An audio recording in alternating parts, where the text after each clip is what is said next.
C'est précisément ce qu'on va voir maintenant dans la deuxième partie de votre reportage.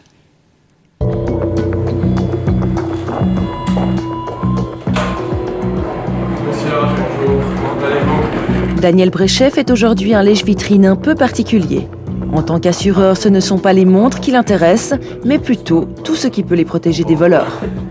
Nous exigeons d'une part que tous les accès à la bijouterie soient correctement sécurisés. Vitrage blindé, porte triplement verrouillée, alarme anti-agression, vidéosurveillance, coffre-fort, et ceci n'est que l'arsenal de base. Ici, l'horloger a dépensé plusieurs dizaines de milliers de francs rien que pour la sécurité et 100 000 francs de plus pour ses vitrines high-tech. Il faut dire que c'est du solide. Rien à voir avec une vitre classique. Ça c'est bon, le verre, il est parfait. Il sera collé. C'est Xavier Dittelin qui a conçu les vitrines de Denis H. Anti-balles, anti-casse, elles seraient aussi résistantes que les fenêtres de la voiture d'Obama. La transparence en plus. Ici, on a un verre plus épais, ça c'est du 2 x 4 mm. Ici, on est à 2 x 6 mm. On peut ajouter des couches à l'infini, ça c'est pas le problème technique. Après, le problème, il sera plus esthétique. C'est qu'au niveau du poids, ça devient quelque chose de terrible. Et puis au niveau esthétique, plus on a des verres épais, plus c'est difficile de faire quelque chose de discret, de beau, de design, pour que ce soit plutôt le bijou qu'on voit au lieu de la vitrine. Le malheur des bijoutiers fait le bonheur des vitriers. Depuis quelques années, on s'arrache les services de cette entreprise vaudoise, en Suisse comme à l'étranger.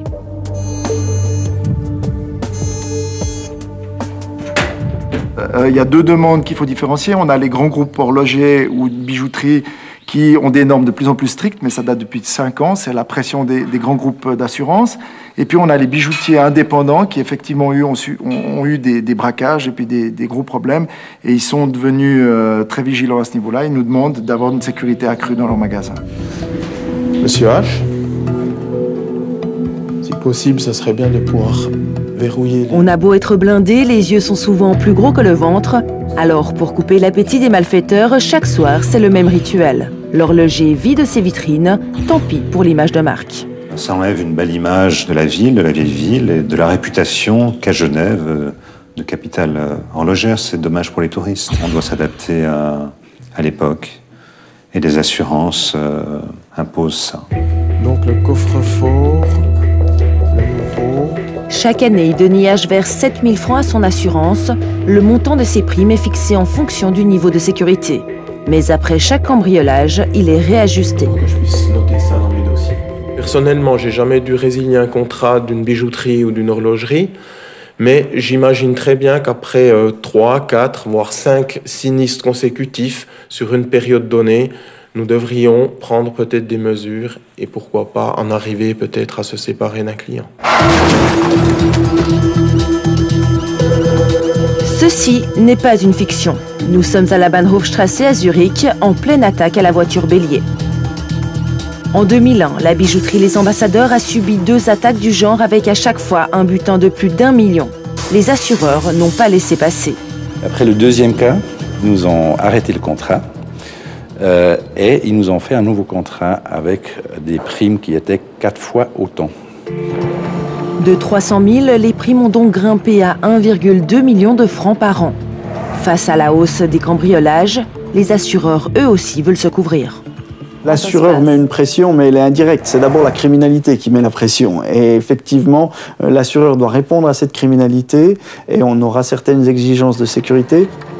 Ici, on va donc jusqu'à ériger des poteaux en acier pour faire barrage aux voitures béliers. Et puis ici aussi, on réduit drastiquement les valeurs exposées dès la nuit tombée.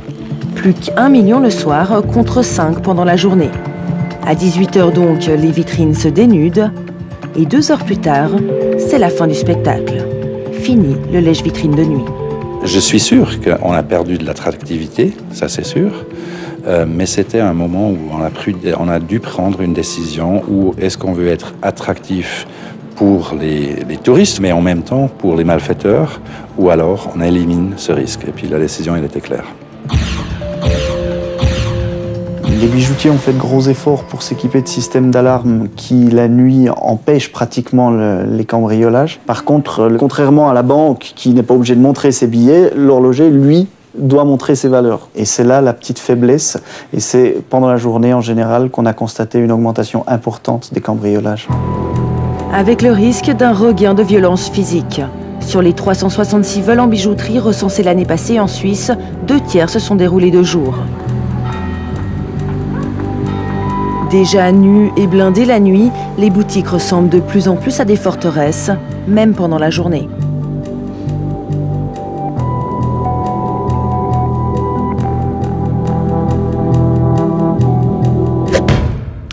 L'événement